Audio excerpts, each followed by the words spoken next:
औरत क्या होती है? औरत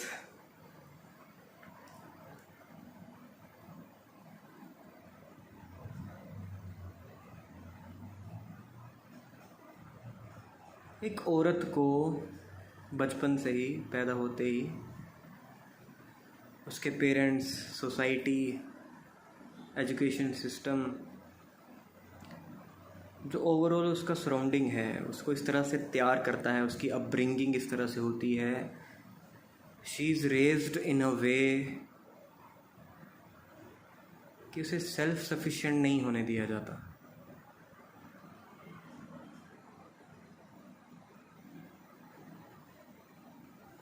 शी इज़ ऑलवेज डिपेंडेबल। पैदा होते ही अपने माँ बाप पे डिपेंड होती है, right. On the other hand एक लड़के को स्टार्ट से ही एक मन में डाल दिया जाता है कि इसे ज़िम्मेदार होना है, अपनी ज़िम्मेदारी संभालनी है, घर की ज़िम्मेदारी संभालनी है, एक घर बसाना है, कमाना है। ऑन द अदर हैंड एक लड़की है,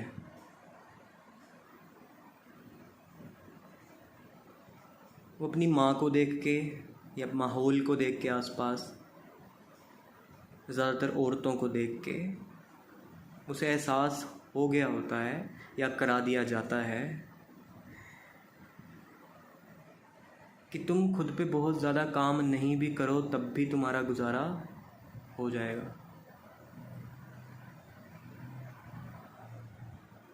अगर तुम ज़्यादा पढ़ाई ना भी करो, तुम नौकरी ना भी करो,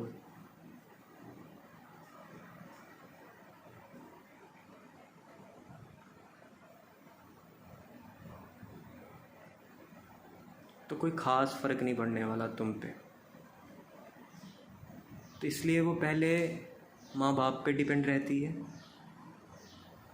बाद में अपने हस्बैंड पे डिपेंड रहती है। उसे ऐसा बना दिया जाता है कि उसे हमेशा तलब रहती है कि कोई हो उसके साथ जो उसका ख्याल रखे, उसकी देखभाल करे, हर तरह से, फाइनेंशियली, फिज़िकली, मेंटली, साइकोलॉजिकली उसको सपोर्ट करे।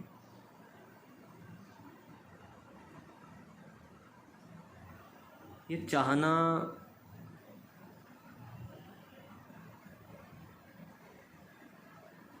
एक हद तक लड़के के मन में भी होता है, वो भी ये सब चाहता है, लेकिन एक लड़का इतना सफिशिएंट होता है कि वो अपना गुजारा खुद भी कर सके हर तरीके से, अगर करना चाहे तो। एक औरत के लिए मुश्किल हो जाता है कंडीशनिंग की वजह से। इसीलिए एक लड़की के लिए किसी रिलेशनशिप से मूव ऑन करना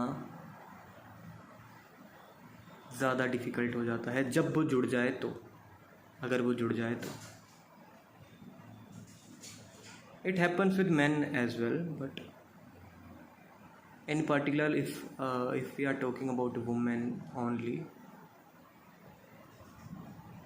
let's understand the scenario of women only first. We will talk about men as well later on, but for now let's discuss about women.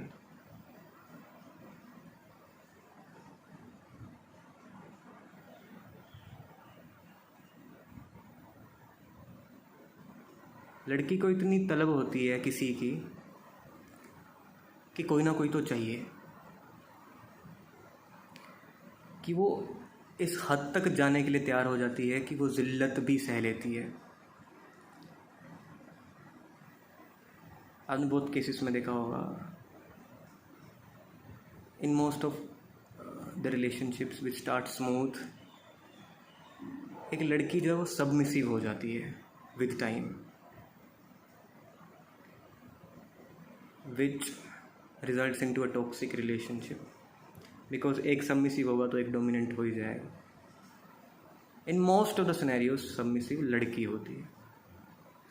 कुछ केसेस में लड़की भी डोमिनेट कर लेती है अपने मेल पार्टनर को. Exceptions are always there.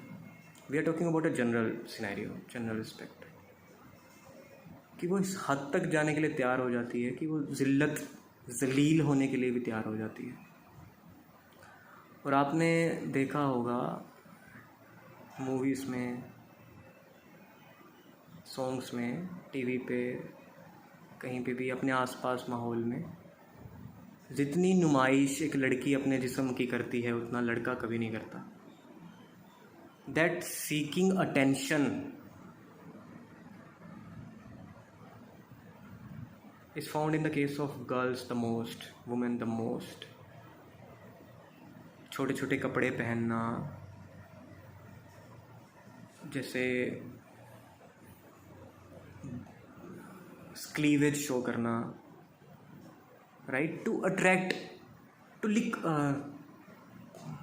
Look attractive on the basis of looks. आदमी भी अपनी छाती दिखा देता है, चेस्ट शो कर देता है, बट वो अपना सेंसिटिव पार्ट कभी शो नहीं करता. आपने कभी गलती से भी किसी सॉन्ग में, किसी मूवी में ये नहीं देखा होगा कि लड़के के सेंसिटिव पार्ट का ज़रा सा भी हिस्सा दिखाया गया हो.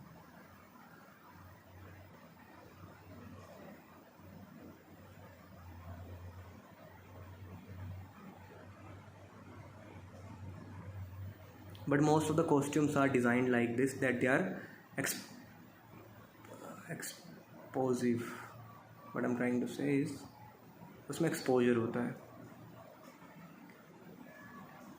Means girls feel good to expose themselves. They are even ready to expose themselves just for attention seeking. जो नहीं समझ पा रहे हैं, इस बात से नहीं अलाइन कर पा रहे हैं, वो ये समझिए कि जितने भी कोठे हैं, I am talking about brothels, I am talking about prostitutes. एक लड़की अपना जिस्म तक बेचने के लिए तैयार हो जाती है. आप हालत देख रहे हैं, इस हद तक कैसे पहुंच गई वो लड़की, एक औरत. आदमी इस हद तक कभी नहीं जाता है. Exceptions are always, I am already saying it. बहुत कम ऐसा होता होगा कि लड़के भी ऐसा करते हो. एस्कॉर्टमैन होते हैं, यस होते हैं, बिल्कुल होते हैं.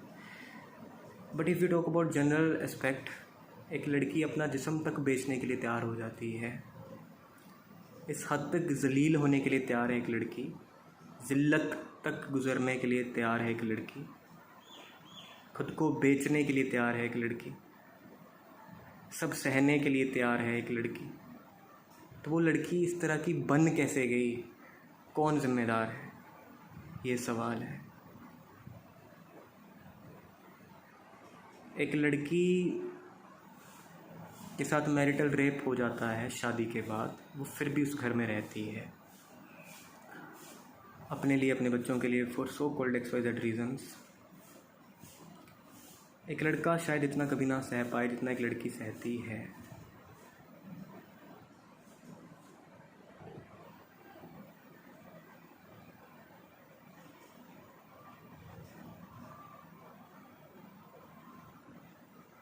और ऐसा नहीं है कि इसमें लड़की की मर्जी नहीं होती.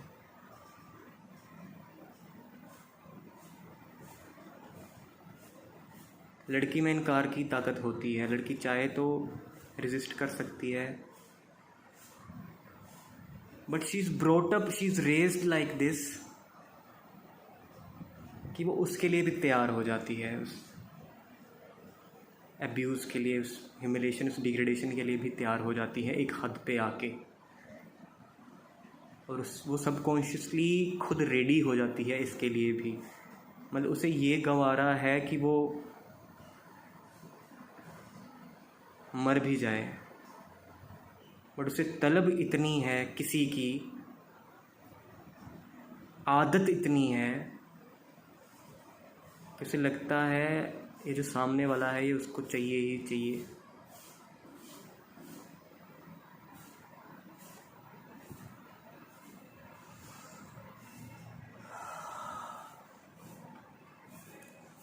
इसलिए आपने ज़्यादातर केसेस में देखा होगा कि टॉक्सिक रिलेशनशिप्स के बाद भी बंदा बंदी को या बंदी बंदे को छोड़ दे, उसके बाद भी लड़की उस चीज़ से निकल नहीं पाती है ज़्यादातर केसेस में।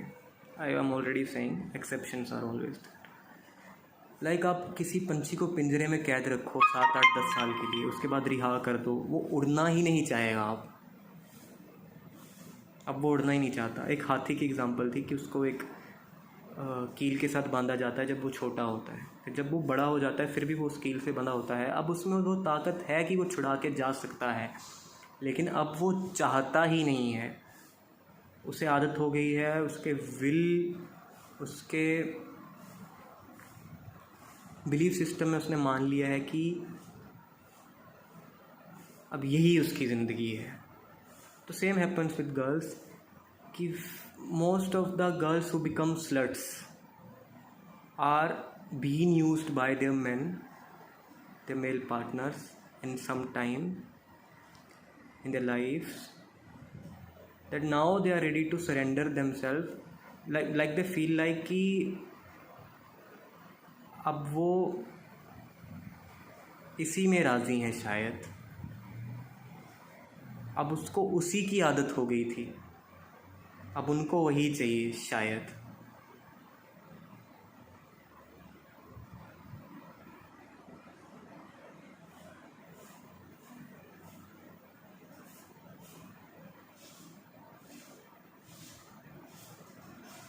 इसलिए वो पॉर्न एडिक्ट हो जाती हैं, सेक्स एडिक्ट हो जाती हैं। इन चीज़ों के बाद इन चीज़ों से निकल पाना कुल मिला के अगर मैं कहूँ तो मुश्किल होता है ज़्यादातर एक लड़की के लिए। निकलने वाली निकल भी जाती हैं।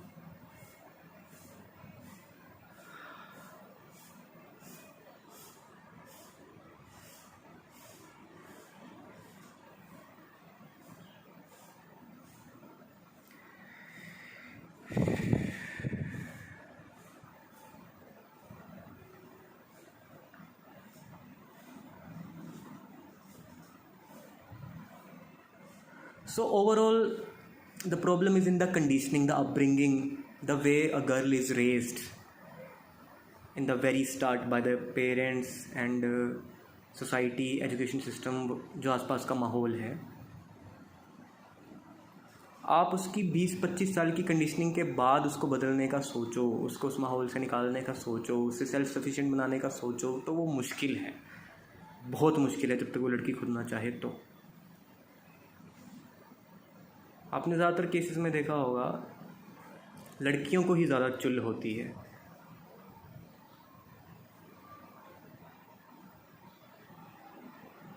चलो मैं आपको एक चीज़ बताता हूँ, आप इस बात से कितना एग्री करते हैं खुद सोचिएगा।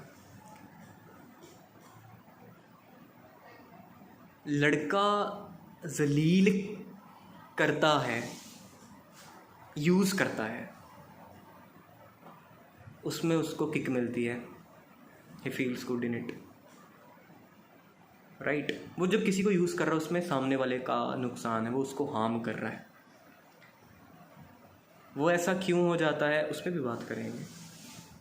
लेकिन सोचिए एक लड़की के बारे में जो यूज़ होने के लिए तैयार हो जाती है, एक रिश्ते को बचाने के लिए या what ever it is.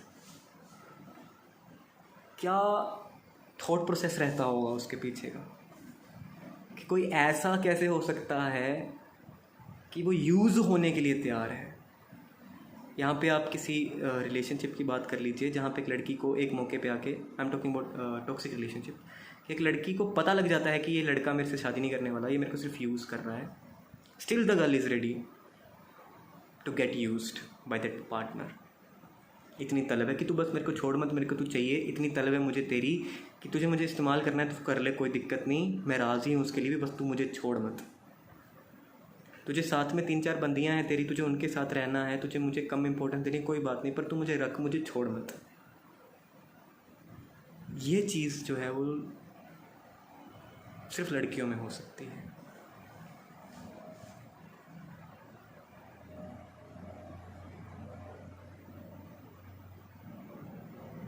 In most of the scenarios लड़का यूज़ होने के लिए कभी तैयार नहीं होता है, यूज़ करने के लिए तैयार हो जाएगा।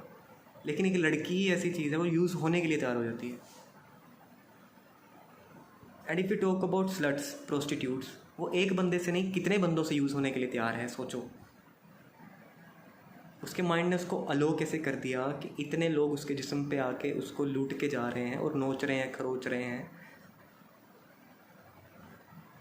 हाउ हर माइंड अलोज हर, चिंता का विषय है।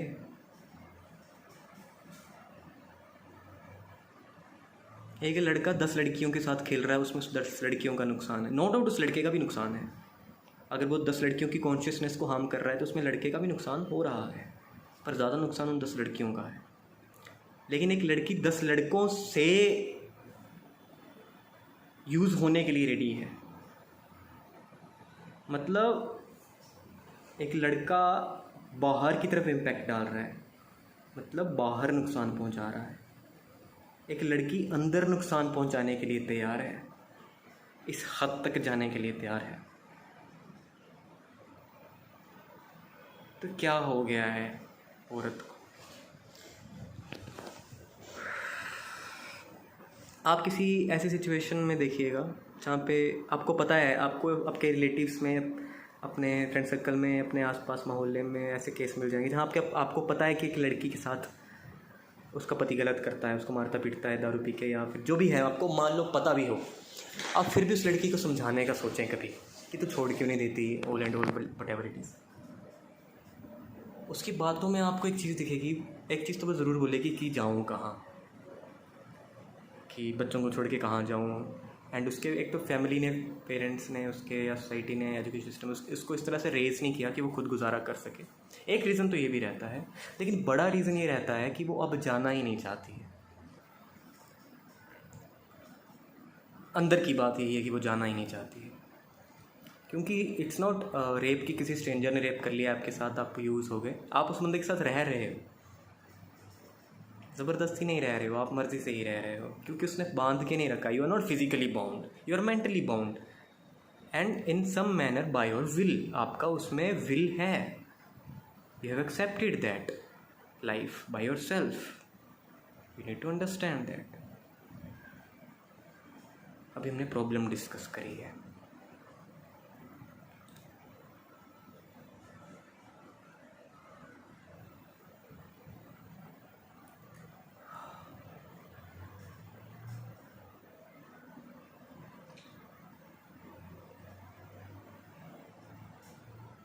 तो एक जनरल टर्म में बोले तो ये जो तलब है कि कोई चाहिए, ये लड़का लड़की दोनों में होती है, लेकिन एक लड़की में ज़्यादा होती है।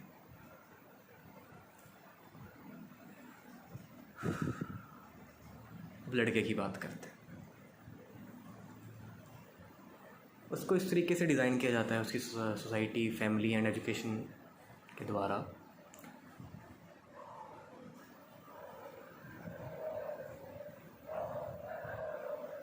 कि उसे पता है वो अपना गुजारा कर लेगा, अगर चाहे तो अकेले भी सर्वाइव कर लेगा, पर एक लड़की चाह के भी नहीं कर सकती। बट दोनों ही केसेस में they both should be brought up in a conscious manner, in a way that they both become self sufficient, कि वो अपना ख्याल हर मायने में रख सके, फिज़िकली, इमोशनली, मेंटली, साइकोलॉजिकली, हर तरीके से एक इंसान solitary means happy being alone, loneliness means that we want someone, we are alone but we want someone, we are not happy being alone. So उसको सोलिटरी में रहना आए, इस तरह से उसकी अपब्रिंगिंग होनी चाहिए, इस तरह का उसका एजुकेशन सिस्टम होना चाहिए।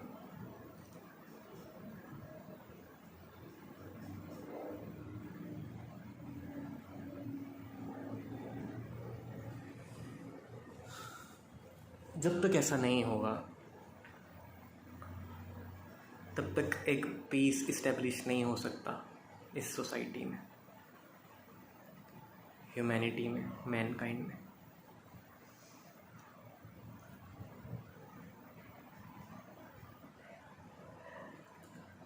ये जितने रिश्ते बन रहे हैं बेहोशी में बन रहे हैं।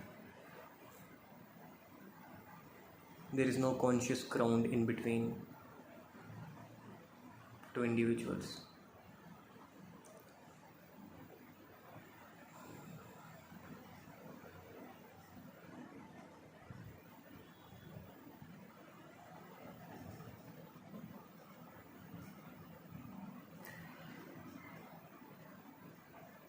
आई होप यू ऑल, जो भी मेरे व्यूअर्स हैं, जिन्होंने भी ये वीडियो भी देखी, एंड तक देखी, thanks for your patience, thanks for listening to the end, and I would like to know your views about the thing that I said in this video, that if you agree or not, that if you feel the same or not.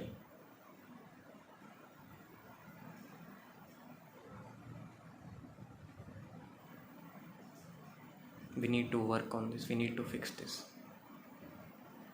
we really need to.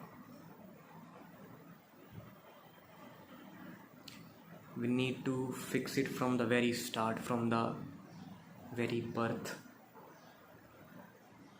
It should all happen on the consciousness level. It's the need of the hour. We need to understand this. खुद की हालत देख लो क्या बन गई है। अगर आपको बोला जाए खुद के साथ वक्त बिताना है एक दिन, क्या बिता पाओगे पीसफुली? ऑनेस्टली आंसर करिएगा इस बात का। कोई ना हो आपके साथ, no phone, no television, no person at all, nothing around, no one around. So if you enjoy your company, if yes, then you have worked on yourself the great way. If not, that if you need someone, और need के लिए कि कोई चाहिए, उसके लिए आप किसी रिलेशनशिप में आ रहे हो, whether it is girlfriend boyfriend or like whether it is marriage, you need some intimacy, whether it is physical intimacy or intellectual intimacy, मतलब कोई चाहिए साथ. तो देखो किस नीयत से आपको कोई चाहिए. अगर कोई दोस्त चाहिए जो आपको सपोर्ट करे रेस करने में, ऊपर उठने में, या आप उसको हेल्प करो ऊपर उठने में, then it's a good thing. But ऐसा होता कहाँ है? क्या हमारे जो रिश्ते हैं उनमें दोस्ती है? हम दोनों एक दूसरे के भले के बारे में सोच रहे हैं. We are looking for the betterment of each other, और we are just using each other for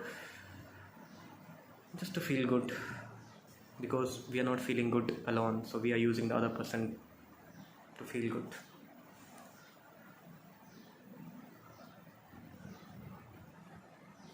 Just witness your thoughts, just feel it. Don't look for solutions so quick. First we need to understand where we are. पहले हमें समझना पड़ेगा हम फंसे हुए हैं. To go to the doctor, first you need to believe that you are sick. First you need to admit, first you need to understand that you are sick. First see yourself where you are and see that if you're okay with it, only then you can transcend from it. Just that the scenario. That's all for now.